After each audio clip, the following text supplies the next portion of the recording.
I call it Shilpanatanam um, because I have been inspired by paintings and sculptures. They're very inspiring in their majesty and the mood they create.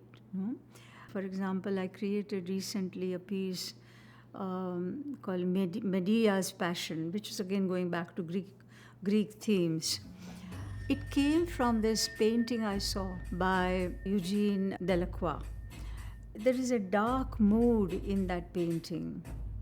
There is this woman who's typically Roman Greek women, very fleshy, very voluptuous, holding these two toddlers who are chubby and very beautiful, one in one arm, one clasped to her breast. But she's looking away. She's not looking at the children. She's looking somewhere else. And there is a veil on her face. And she has a dagger in one hand.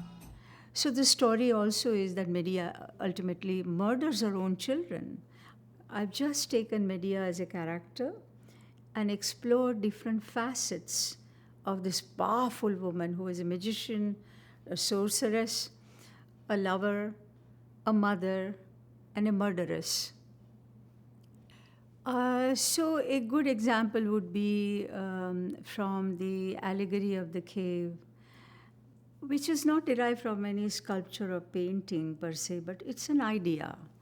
The idea of what Plato, as a great philosopher, had to say.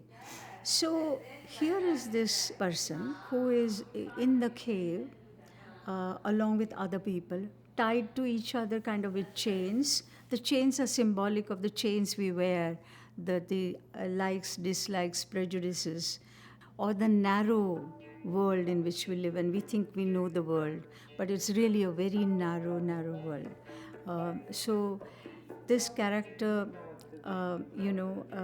goes out, and there he is suddenly confronted with the truth, the reality.